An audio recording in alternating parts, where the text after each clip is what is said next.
Le grain de sénévé dont parle Jésus dans Marc 4,31 n'est pas sans analogie avec la petite pierre détachée de la montagne sans qu'aucune main l'ait touchée, qui devient une grande montagne emplissant toute la terre.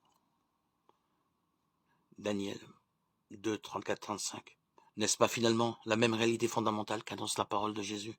En vérité, je vous le dis, si le grain de blé ne tombe en terre et ne meurt, il reste seul. S'il meurt, il porte beaucoup de fruits. Jean 12, 24. Oui, Dieu agit en Jésus. Et cependant, les hommes ne sont pas contraints de se soumettre à son action. C'est là l'enseignement de la parabole du semeur qui, paradoxalement, associe la possibilité d'un libre choix de la part de l'homme à la venue de l'ère eschatologique. À ceux qui demandent, mais pourquoi donc supporte-t-il parmi ses disciples des hommes qui sont loin d'être des saints? Pourquoi, au lieu de nettoyer son air, comme la prédication de Jean-Baptiste l'avait fait espérer, laisse-t-il subsister le mal moral dans le monde? Jésus répond par la parabole du froment et de l'ivraie, Matthieu 13, 24, 30. Le temps de la miséricorde exige la coexistence paradoxale des bons et des méchants dans le royaume.